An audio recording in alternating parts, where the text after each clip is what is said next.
البنات سبحان الله كتلقاهم كيفهموا في كل شيء كيفهموا فيه الا الريحه الاغلبيه ديال البنات ما كيعرفوش الريحه يا خويا. كيرشوا واحد فليتوكس ولا بايغون ولا شنو سميتو ولا داك الديليو ديال النسر ولا السبع، ماشي حتى السلحفاس. بعدا السلحفاس راه زوين، الريحه ديالو زوينه.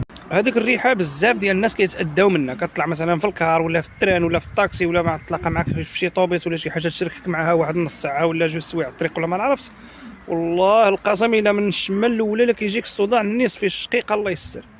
كاينين الريحات وكتلقى محل مختص غير في الريحه، وداك السميه ديالو هي اللي عنده في الساق، هي اللي عنده في اللوغو برا فوق المحل، هي اللي عنده في القرايه مطبوعه في القرايه ديال الزاج د الريحه، هي اللي فهمتيني. وكتمشي عنده بالنوامر داك الشيء، النوامر راه هادشي. واش انت ما كتعرفيش هادشي ولا كتبقى تشم وتشوف في النوامر، تشم يعطيك المحل كامل تشمو. غير ما تاديش عباد الله. و50 درهم كدير القرعه.